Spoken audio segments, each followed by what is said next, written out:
All right, that was a great introduction song. I wanted to echo thank you everyone for being here today. My name is Alex. I am the internal recruiter here at Latinas in Tech, and I welcome you all to our event this afternoon in partnership with LinkedIn. We'll give a couple of minutes for our guests to join, and we'll get started on today's conversation. Now, out of courtesy to our speakers, please make sure you're on mute today. Throughout this event, you'll have the ability to interact with each other in the chat function. So we highly, highly encourage you to ask questions for our speakers in the Q&A chat session. I think we can get started. We have a lot of people here. What I want to kind of speak about today is our mission here at Latinas in Tech. We are a nonprofit organization with a mission to create a tech industry where Latinas are well represented throughout all levels of the ecosystem by empowering them to be innovators and leaders. Our main goal is to provide the resources, opportunities, and community that Latinas need to thrive, innovate, and lead in tech. If you haven't already, please join us if you're interested in joining the 22,000 plus community of women and allies from all across the country and internationally. We have our Latinas in Tech website listed here, and register to become a member of our Latinas in Tech network today to be a part of these communications. Now, I'd like to pass it on over to our moderators today to give a quick introduction of themselves. Thank you everyone for being here. Let's get started.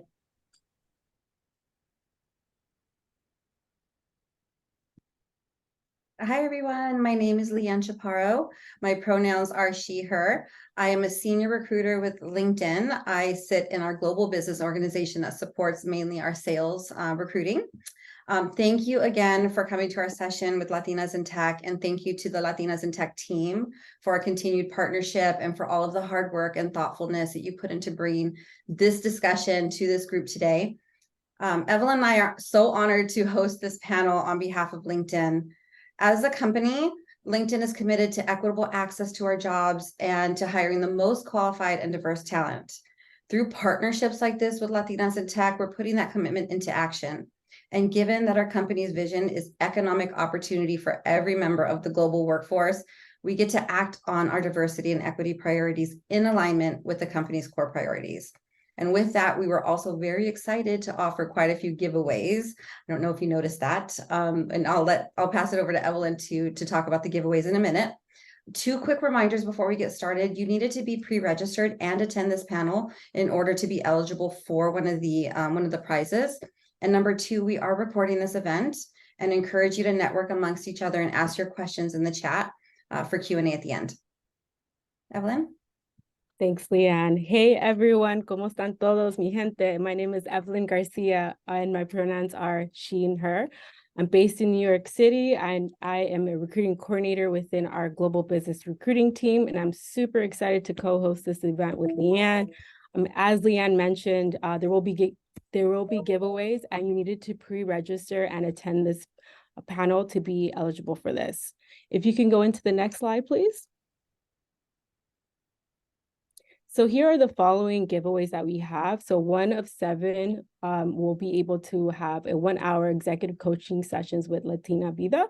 1 of 20 will be 1-year LinkedIn premium accounts, and there will be free LinkedIn courses for everyone here in attendance. If you included ChatGPT and generative AI courses to help with resume review and interview prep. Next slide, please. All right, so this is the agenda for today. We'll first start off with welcomes and introductions to our panelists. We'll then have like the panel discussion, Q&A from the audience. We'll get to meet Latina Vida and feedback at the end. Next slide, please. All right, so we're super excited to kick off and introduce our panelists. We have Patty, who's a talent architect here at LinkedIn. We have Jessica Ortiz, which is a senior sales development representative here. Lilana Racine, which is a senior customer success leader here. And Illianna Acosta, which is a senior manager in channel sales ad tech. And then for our panelists for today, we'll first kick off with three questions. What's your role? What was your very first job, and how long have you been at LinkedIn, and how did you get your role here at LinkedIn? So if we can kick off with Patty.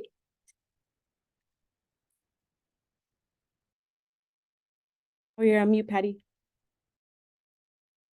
You'd think by now I would get it. Sorry for that, people. Thank you for joining today. I'm Patty, and my role here at LinkedIn is a talent architect. Prior to this, I was on the executive recruiting team focused on sales roles. So that is why I was invited here. And my very first job, my official first job, my very first job was babysitting for free for my family.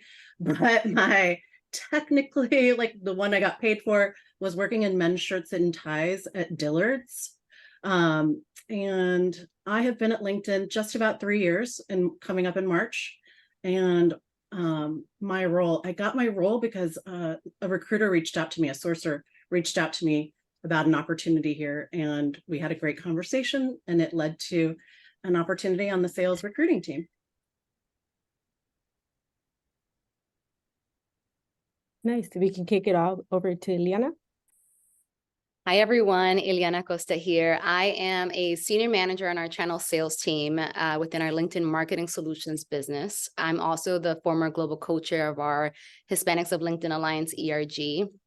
In my core role within channel sales, I lead a team that works to establish, retain, and grow partnerships with our ad tech platform partners. That together with LinkedIn, we help drive incremental value for our customers, helping to do more with LinkedIn as a whole. What was my very first job? On the books or off the books is two different jobs, right? So off the books, it was answering phones on the weekends at a dental office that my mom worked at when I was 12. So the hustle's been just in me since a very young age. But on the books, getting paid, I was 15 years old, and I'm going to date myself. So do not judge me nor call me a boomer, porque yo no soy tan vieja. But I was working at Sam Goody's. And so for those that know, it was a music store that still sold cassettes and CDs. But it was actually a really cool job for it to be my first official job. But I've been at LinkedIn for 5 years and 4 days, to be exact. I actually started within the company as an IC through referral from a former colleague of mine that I met at my first full tech sales job. I wasn't a techie, but I did start in tech about 13, 14 years ago, working for a startup. I was working in print prior to that, again, dating myself, no to vieja. And I realized like the world around me was quickly changing, and a lot of that was attributed to the technologies that were existing, particularly in the advertising space, which is a space I focus on, and I wanted to be a part of it. And one of the ways I was able to do that and transition from print to full tech was to go into a startup tech organization, really understand the nuances, get really scrappy, roll my sleeves up. And then from there, I've just never left tech. And but I will say relationships matter, because the reason I'm sitting here at LinkedIn is because of someone I worked at that first tech company with is currently at LinkedIn, now in his 7th year, who referred me for a role here. So super happy to be here with all of y'all. Relationships do matter. A fun fact, the VP of Global Talent Acquisition used to be my 9th grade English teacher. So it's just, you never know where life can take you, everyone. Jessica, if you can share with us. Hi, everyone. I'm so excited to be here and be a part of this panel today. My name is Jessica Ortiz, and I am currently a senior sales development rep supporting the LinkedIn Talent Solutions group. As far as my very first job, I was very eager to start working at a young age because I love clothes, which led me to be a cashier at Gap when I was 16. As far as my role and how I got to LinkedIn, it was definitely a journey. I started off thinking I originally wanted to be in computer science, a software engineer, just like my father, and somehow landed here at LinkedIn, being a part of tech sales. So super excited to combine my love for technology and also just speaking with people. I love to connect with people, hear their stories, share mine, all about it. So definitely can firmly say I enjoy what I do here today. So super happy to be here. Thank you so much, Jessica. And Lilliana? Hello, my name is Lilana Racine, and my pronouns are she, her. I'm a senior manager in customer success in LinkedIn Talent Solutions. I lead all the CSMs that support our mid-sized customers that have purchased our learning or our hiring solutions in North America. I joined LinkedIn 5 years and 8 months ago, according to my LinkedIn profile. And my first job was an interpreter. So when I was 12 years old, growing up in Mexico, I was a ballerina because my mother owned a ballet school. And every year there were examiners from England that would fly to Mexico to evaluate all the girls. My mom was not very comfortable with her English, so she would bring me along in her car. And I guess I didn't get paid because it's my mom and she's the reason I speak English, but she would take me as an interpreter. And then all her friends that also own ballet schools would hire me to ride around with them. And I just loved it because I got to meet these wonderful women, tell them about my country, be the translator, and help those girls when they would get a little nervous in their exam. The way I got my job at LinkedIn was also through relationships. A really good friend of mine that had worked with me at American Express told me about a manager role in customer success. And I was working at Amex. Previously, I had worked at consulting in McKinsey for 5 years. I had a ton of experience, but none in tech. I am now a Latina in tech. I wasn't at the time. And to prove it, I told my friend, don't we all want customer success? What is a customer success manager? And so luckily I had other transferable skills and it's been a wonderful career. So I would love to share a little bit more with all of you that are interested in LinkedIn or tech or customer success. Back to you, Evelyn. Thank you so much. So we've all heard great intros. Relationships matter, and we're so excited for you guys to be here and join us and like continue to develop relationships with us as well. I'm kicking it over to you, LeAnn. We're going to be starting with the panel Q&A. Yes, let's get started. Thank you so much for those introductions. I learned a little bit more about everybody today, and I thought I already knew almost everything. So thank you so much for sharing. So let's get started again. Thank you in advance to everybody that sent questions in as you registered. We read through all of them. And so we actually went back in and tailored some of these questions according to what you wanted to hear about. So thank you again. Let's kick it off with Patty. First up, when people are looking at job descriptions and getting ready to apply to sales or customer success roles, oftentimes the job titles will read talent solutions or sales solutions or marketing solutions. What does that mean? Sure. So LinkedIn Talent Solutions, sometimes you'll see it abbreviated as LTS, means that you're aligned to selling or hiring solutions or learning solutions. And those are LinkedIn Recruiter and LinkedIn Learning. LinkedIn Sales Solutions means that you'd be aligned to selling to sales teams, and that tool can provide insights and help with prospecting. And then LinkedIn Marketing Solutions really refers to the product that we have that you can use for organic and paid advertising on our site. Very nice, thank you. That's usually one of the first things as a recruiter I like to walk people through, like, because they apply to these roles and it's like enterprise, large enterprise, but they don't really know what the rest means. And so I think it's really important. Illianna, anything you want to add as far as marketing solutions go? Did you want to dig in a little bit more? Yeah, happy to. So LMS, or LinkedIn Marketing Solutions, is essentially our advertising or marketing arm of the business at LinkedIn. It's essentially a suite of tools and services that helps businesses of all sizes reach their target audience on LinkedIn. Some of you may be familiar, or some of you may not. I think some people have approached me like, LinkedIn has advertising on the platform.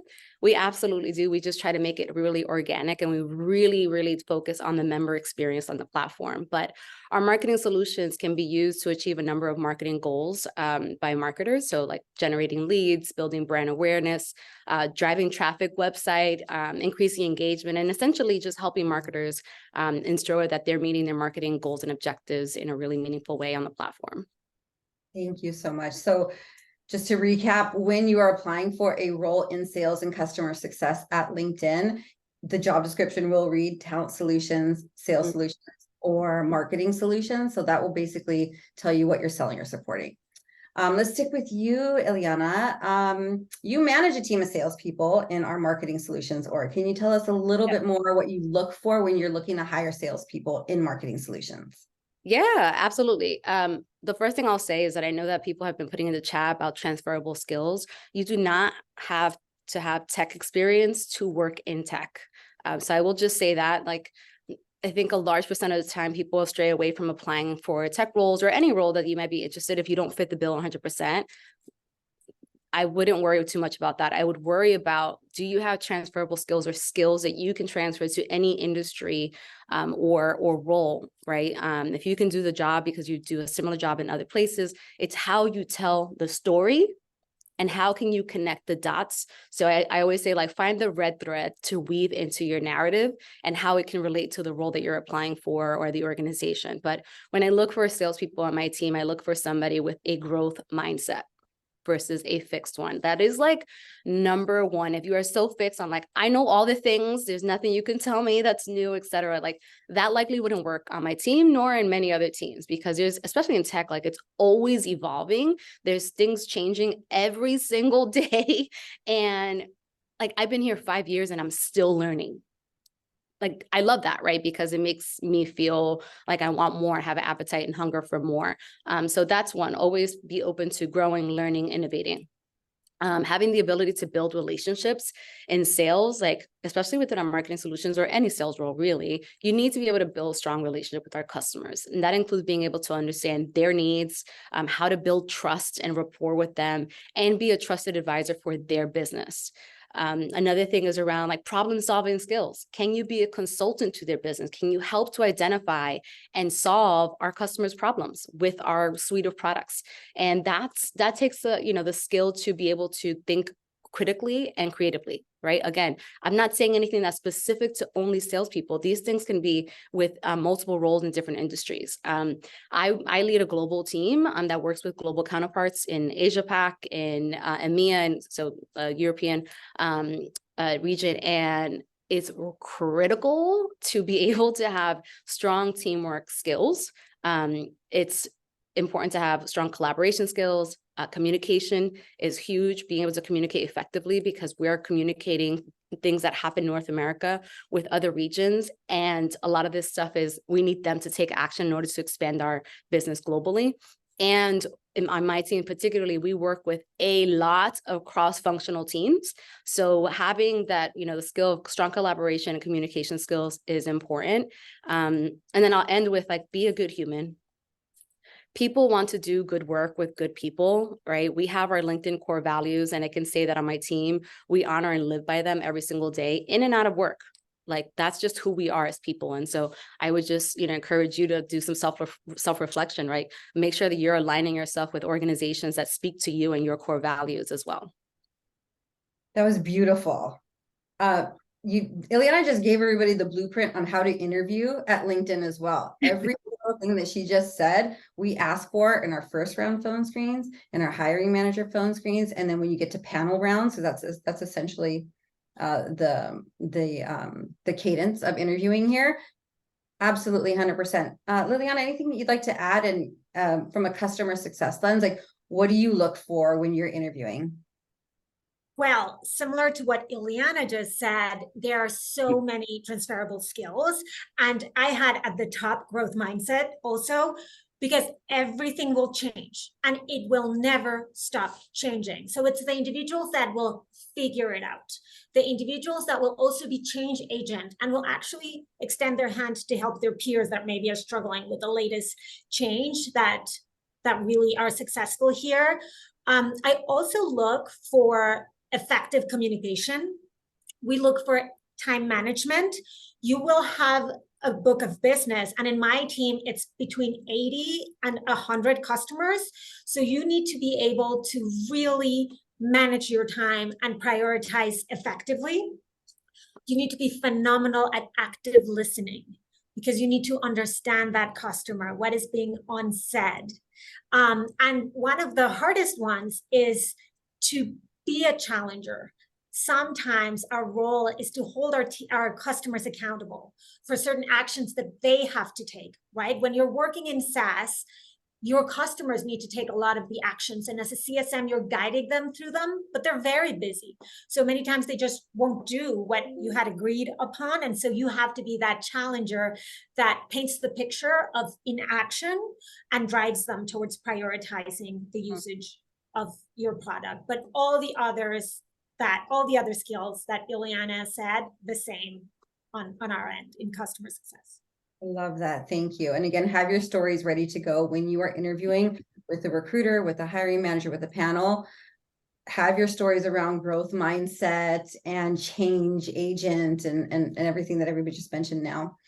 Jessica, let's kick it over to you. So you sit in our talent solutions org, so we now know that you're selling LinkedIn Recruiter and LinkedIn Learning. What is the most challenging part of sales, and what do you think it takes to be successful here? Yeah, I'm gonna start backwards and answer what it takes to be successful from an individual contributor standpoint, and then add a little more color to a lot of what Illianna and Lilana said as well. So the 3 things I believe it takes to be successful in sales, no matter what specific line of business you fall in at LinkedIn, or if you go into tech sales in general, is having a great sense of self-awareness. I think as an IC, that is one of the biggest things. Are you able to get feedback and take it well? How do you pivot with that? The second part is being adaptable. I know I saw Illianna throw in the chat, change is constant. This is definitely, especially in a tech company, this is evident. So being able to stay nimble, be ready for whatever changes come, and have that positive mindset. And lastly, it's prioritizing your time, where you put your time. I think as an IC, that's the biggest thing, especially in the sales org. Like, that is the most crucial thing. It just helps you see the successes quicker. And if something doesn't go as you plan, you have to have that positive mindset as well to see, where can I get the quick wins? Where do I have to put a little more time? So those are the 3. I would say also those are some challenges that can arise. So knowing how to balance those things that make you a successful salesperson, but also recognize that those are some of the challenges too. Super helpful. Illianna and Lilana, just expanding upon what Jessica just said, think about your top performers. What are they doing that's unique, special, that makes them stand out and makes them successful in their roles? You want me to go first? Cool. I think first it starts with me as their manager, and how I'm supporting them as a leader and setting them up for success. Like, how can I do my part to empower them to do their best work every day? And I'm like fortunate to have built this team of really strong performers to lead. But while they are all wildly different as people, what I notice is that they all exhibit some of the same behaviors that have allowed them to be successful on the team. And they set really clear goals for themselves, and we develop a action plan on actually how to achieve them in the timeline, right? So we want to do by quarter or by half, by fiscal, whatever the initiative is. They remain really focused and consistent. Like, discipline goes a really long way. Consistency over time equals success, straight up. It's also really important for your own professional brand and how you're showing up, not only for your immediate team, but cross-functionals and in a company. How are people viewing you, and how you do one thing is how you do everything. And so how you show up is really important. I love curiosity. They are really curious. They know when to ask questions and when and where to get support from me or cross-functionals. Again, I'm going to say this again, collaboration is critical.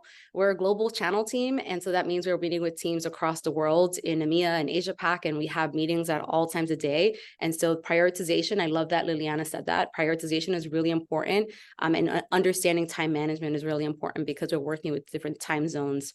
And then I guess I could add a couple more around, like, I think for them, especially during this economic climate where so many elements are out of our control, it's really important to stay positive and optimistic, right? Look at things with the glass half full, right? I think, as I put in the chat, like, change is constant. So, and there's a lot of things that are always going to be outside of our control, but what you do have control over is how you approach it. What's your mindset? What's your perspective?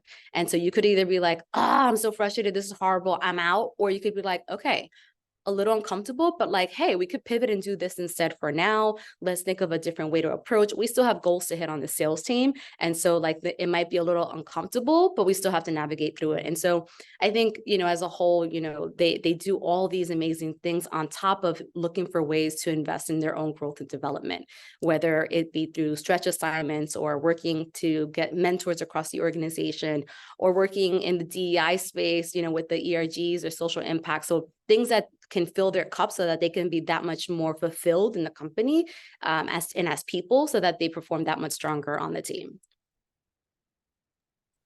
Oh, Illianna, you and I not only have similar names, we have similar answers. I love it. So I'm We're going right to go here. on a unscripted pivot to try to complement, because everything she said +1. But let me try to shed some light on how do we identify those top performers? How are we evaluated once you're at LinkedIn? And in the customer success organization, we talk about leadership, leverage, and results. And the leadership comes into play with how you're doing things. Illianna already said so many behaviors. It's those collaborators. It's those constant, the ones that constantly display this focus and ability to continue to move forward. It is those that reach out and help others. It is those that share the best practices as well as when we fail, right? It's sometimes the best to share with others when something really did not work well.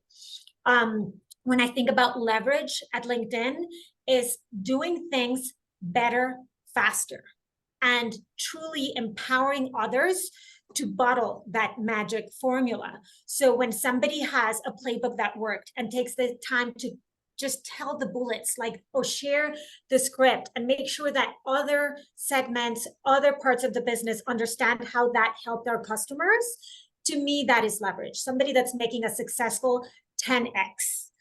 And the results will vary depending on your role, but at LinkedIn, we have very clear, measurable results.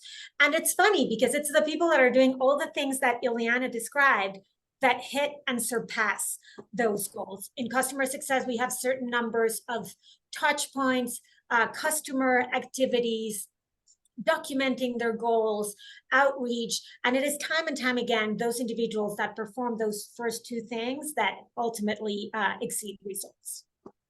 So track your metrics, right? So track your successes, have those ready to go when you're getting ready to interview. I love that. I think this is a nice pivot too, because we never really described the difference between sales and CSM. So I think we all kind of know what sales is-ish. But Lilliana, can you describe to everybody what a CSM does here, or customer success manager? Absolutely. As I said, I didn't know at the beginning of my time at LinkedIn, but after almost 6 years, our main goal as CSMs at LinkedIn is to make sure our customers realize the value of their investment. The way we do this is by, first of all, making sure we're crystal clear on what are the customer objectives. The way we define success may not be how this customer defines success. So this is when that active listening comes into play. Really talking to that customer and saying, why did you buy LinkedIn Learning? What are your core goals? Why are you using Recruiter? What kind of strategies are you trying to accomplish? So first is identifying those goals. Then is working in close partnership with those customers to create a plan to achieve them. So we spend a lot of time equipping them with the right resources at the right time so that they maximize the usage of our products. We are like the quarterback that will constantly just lead them to the right solution or the right webinar or the right resource that will help them achieve that specific goal.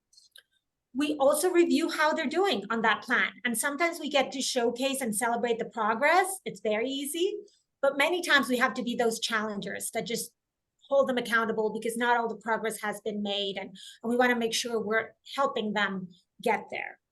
So ultimately, as a CSM, your goal is that the customer is so in love with our products and using them at their fullest potential that when the contract ends, they will renew and ideally grow that contract with us and stay. But we always say if our customers win, we win. Can I just add, there's something I always used to say as an IC or individual contributor as a seller. I'm like, I always approach my business is that I start losing the sale once I win the sale. I'll unpack that. Like you win the sale and you're like, yeah, on to the next. Wrong. It's yeah. And let's make sure we keep them happy. Let's make sure it's successful. And let's make sure it works, because the best client to have is to keep the ones that you have. That's your lowest hanging fruit. Those are the ones that you can grow, versus like trying to win all the time. I think there has to be a mixture of hunting and farming. And so I love what you said, Lilliana. Yes, thank you. And I had in my previous role, my previous job, I had such a good relationship with our customer success manager. It made me really even that much more excited to come to LinkedIn and interview here. So hats off to our CSMs. They are absolutely incredible and amazing here.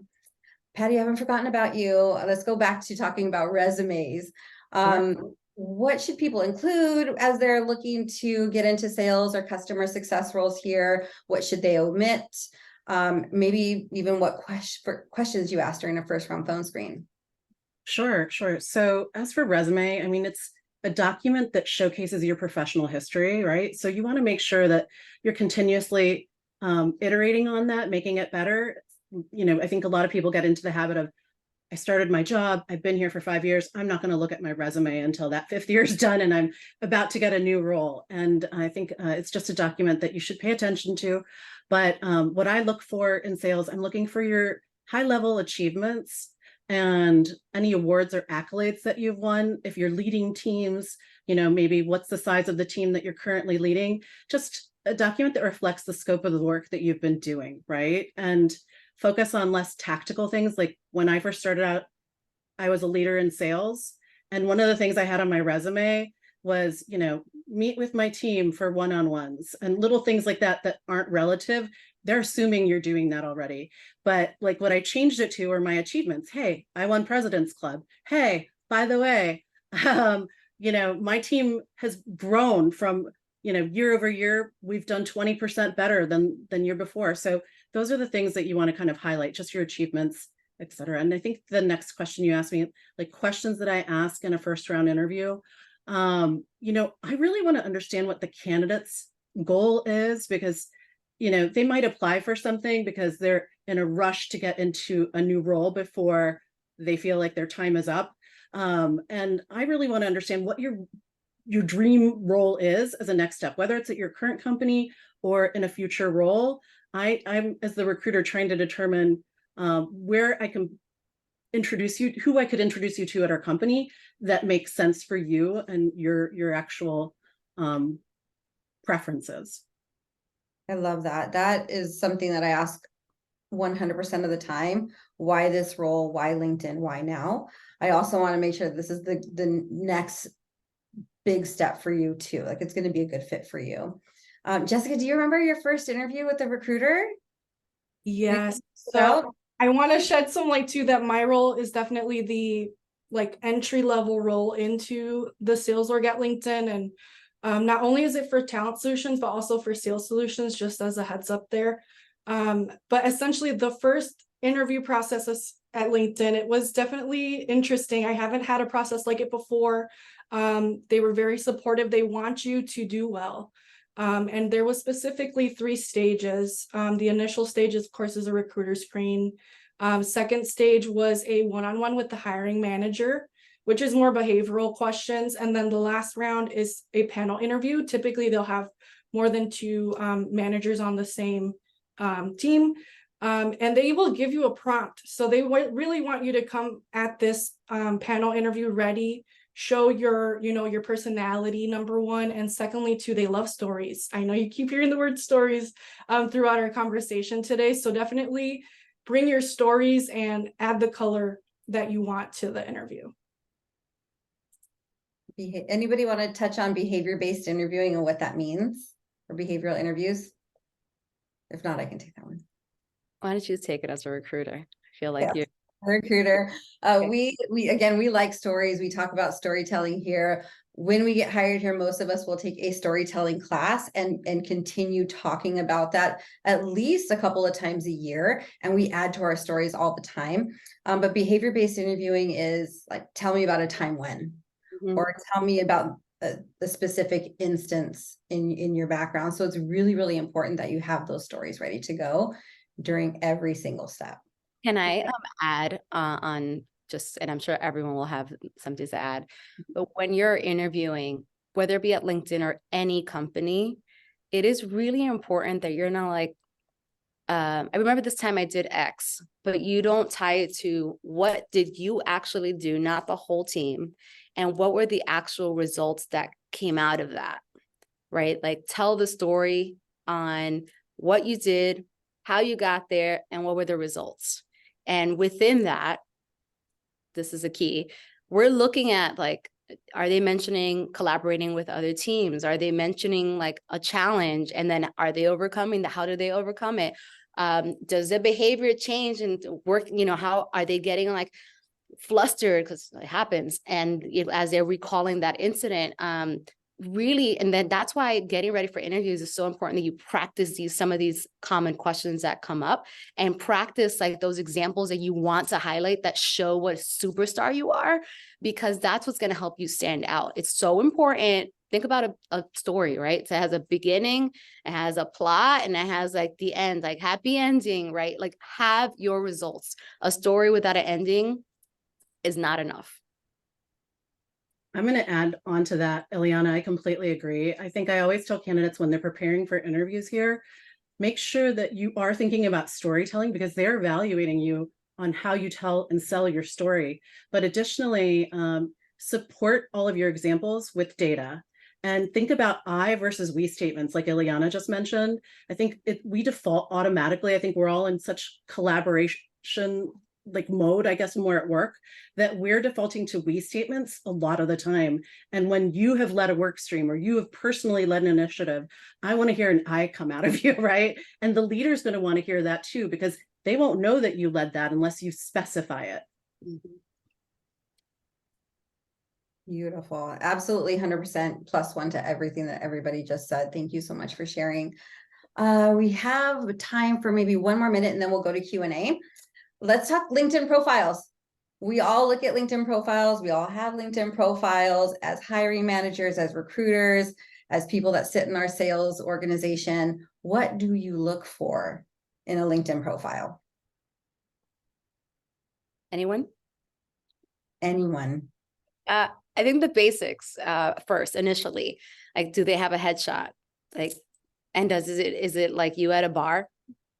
Or is it like a professional headshot? You also don't need to pay $500 for a headshot. You can put your phone in portrait mode, have your friend take it, and like good to go. So I would recommend you have a good clear headshot to put a picture to the name.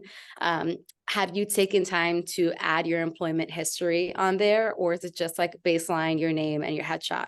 I think it goes back to something I put in the chat around like personal and professional branding. Like this is a platform to develop your professional brand. It is an incredible tool, not because I work here. I've been using LinkedIn for, I don't know how many years at this point, at least 15. And it is an incredible platform to build your professional brand. So like use it.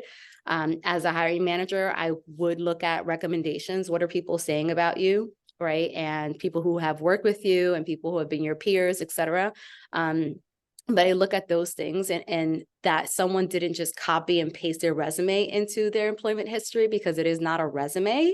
It is a tool to build your brand, and you can put in there some of the work that you've done. And so what makes this person stand out? Like, can I see some of their superpowers right in their profile?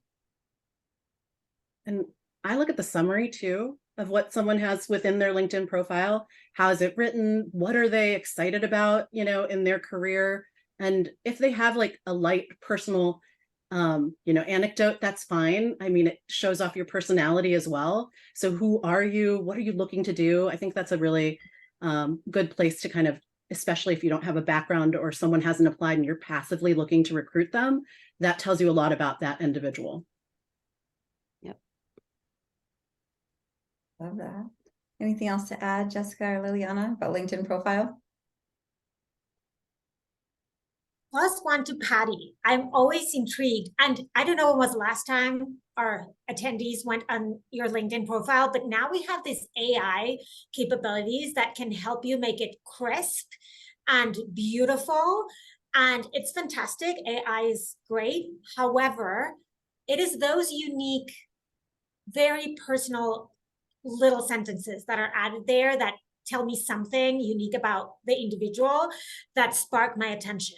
Because think about it, that hiring leader is very busy. They have a full agenda and they have hundreds of applicants. So how are you going to catch their eye? How are you going to be memorable? And I think you need to be authentic because you want someone to get that memory there because of something that you will bring to that team. So keep that in mind. And so use our AI capabilities, but then put your own spin on it and bring your authentic self into your profile and create that brand, just like Illianna was saying. I think I also noticed as I review resumes and applications, oftentimes you can't just rely on your resume. You can't just apply and have your resume housed in our applicant tracking system. And then that's it. Because we will go to your LinkedIn profile. We work at LinkedIn. So we want to see your branding, to Illianna, Lillian, and Patty's point. So we want to know a little bit more about you, and that should tell more of a story. We have so many good questions in the chat that I'm going to end this panel a few minutes early so we can get to them because they're so good. Evelyn, do you want to join us again?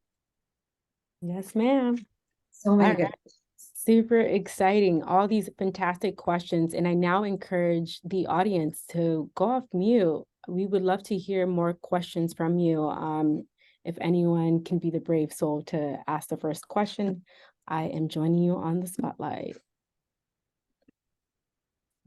I can go first. Amazing.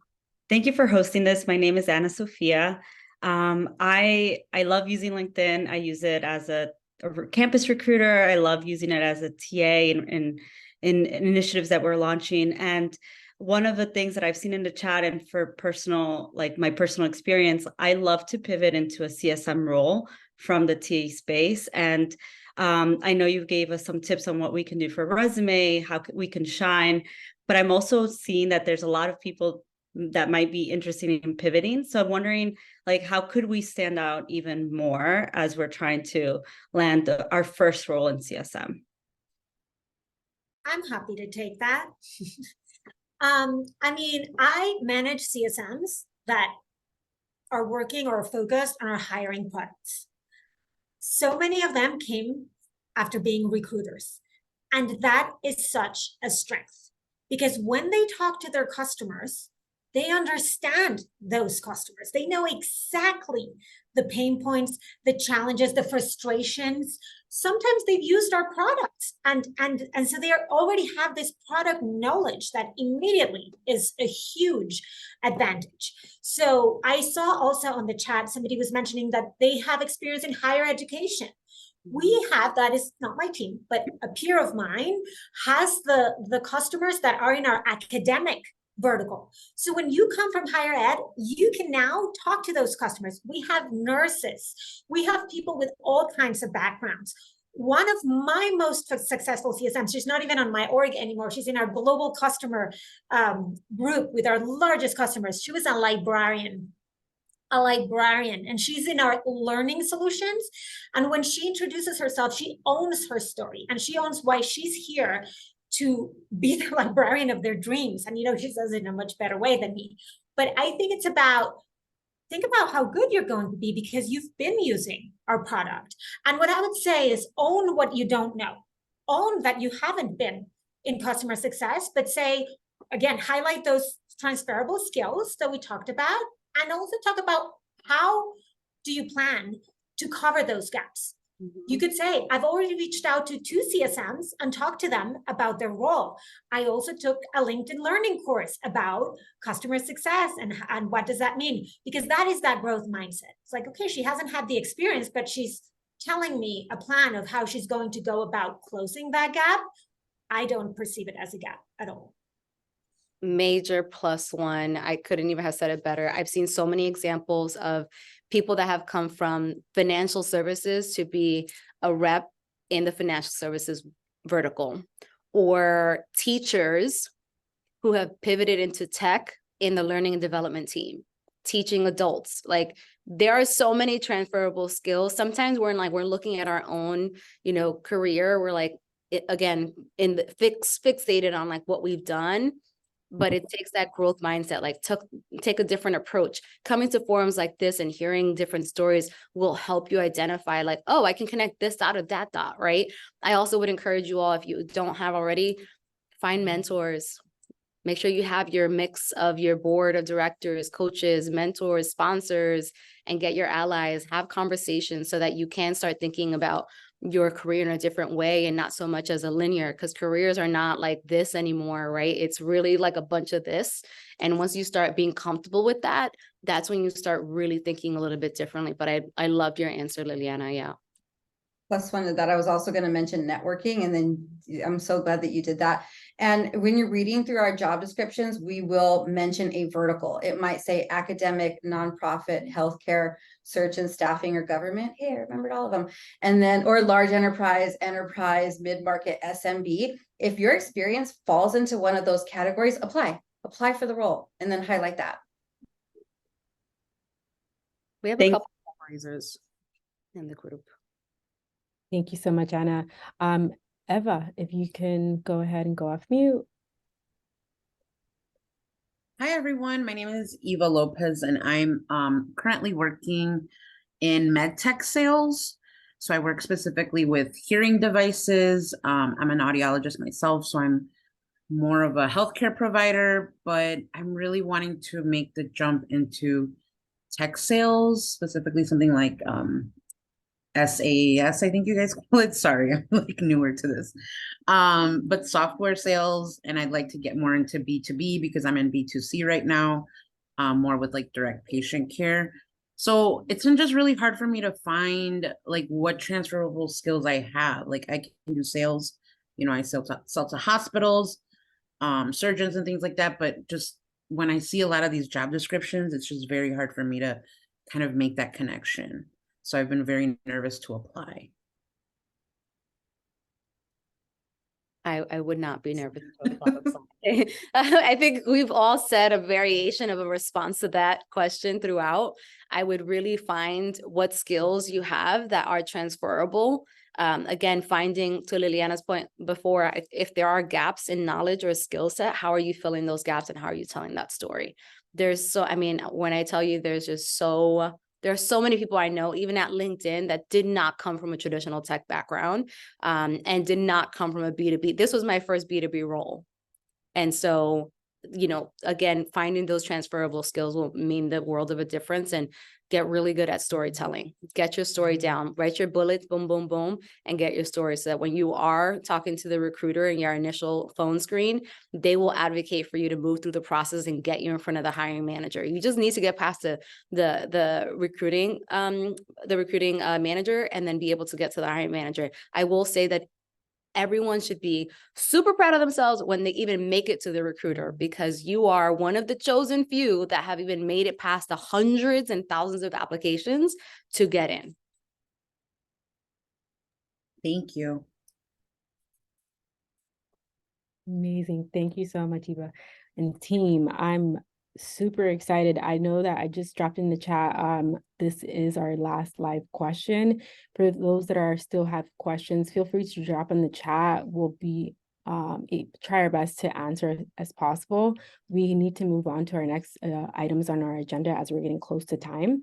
And as far as panelists, thank you so much. You serve as a true testament to what happens when talent is met with opportunity. Thank you for sharing your insights and your advice. I hope everyone has enjoyed hearing from our wonderful panelists. And as a reminder, we'll be sending out the recording and a link to a splash page where you can access the free LinkedIn learning courses, connect with our panelists, and see if you won the giveaways. And now we look forward to introducing you to Dr. Maria Hernandez. She is a co-founder of Latina Vida and also a partner of ours within LinkedIn and through our engagement development program that LeAnn and I were participants of. So Dr. Maria Hernandez, take it away. Thank you so much. I have just been so excited that this session occurred for Latinas in Tech and LinkedIn. The collaboration between all of you is just fantastic. So for those of you new to Latina Vida, I'm going to drop in the chat our link for the collective. We actually have an online community, and you're welcome to join. What I'm going to share with you is that VIDA stands for visibility, identity, determination, and action. And those themes are what we use in all of our coaching efforts when we meet individuals who are trying to, up their game, get to the next play, or they're in transition. They're trying to find a job. They're trying to look for a new opportunity, and they want someone to really work with them through a lot of the common issues that people may face who are on this call. I'm a first-generation Latina. I was called the high-tech Chicana because, hey, I was at the University of Texas when the internet was starting out, and it was amazing to be there at that time. My first email was an ARPANET account. I feel really privileged about that. But I was also, someone who struggled because I had imposter syndrome. My parents are wonderful people who gave me everything they could, but they were very humble in their beginnings. My mom graduated from high school in the US the same day my brother graduated from medical school. That should tell you kind of the journey that our family was on. And so I know some of you on this call may relate to that you are first in your family to be in a career or have graduated with a degree like what you have. And you're navigating careers where people don't look like you. And so you're the only one. And all of that is part of what we try to take into account whenever we're coaching any of the participants that come to our programs, anyone who signs up for individual coaching. And so please understand that you will not feel like you need to explain yourself to us. You will feel that you are part of a familia, that you are part of a really supportive community that gets what it's like to be in those different situations. And if you are third generation and you've advanced your career, sometimes the things that happen in that environment is maybe you don't speak Spanish and you feel, am I really Latina? That's another thing that we'll encounter sometimes. Or I don't speak it as well as I want to. Or I'm not as connected with the community because my family's not here with me wherever I might be living. So we've seen the range of so many different ways in which culturally relevant leadership development and career coaching needs to be in our community. And so I'm so proud to offer that to all of you. I know that we're giving away some coaching experiences. And one last thing, every Friday at noon inside the collective, we run a open coaching session. You're welcome to come anytime. You're free on Fridays at noon Pacific. It's either me, Tammy, or another coach. We hang out, we answer questions. We have solved some really key issues for people in quick, kind of speed coaching. And I love doing that. So I'm going to be there tomorrow. I hope I see some of you. And I'll answer any questions that you might have, but please take advantage of the incredible resource that LinkedIn is, that it is indeed one of the things we talk about in coaching, and take advantage of Latina Vida's free programs and support. So let me stop there. Evelyn, back to you.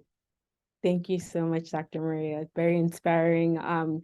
We are so excited to be giving away one of 7 for our attendees. We're going to be doing a raffle, and then Latinas in Tech will be able to let us know who will be the winner. So super exciting about that. Awesome. Awesome. So we're now going to transition into feedback. We're going to do a live poll, and we're super excited to hear from you how you guys felt about today's event.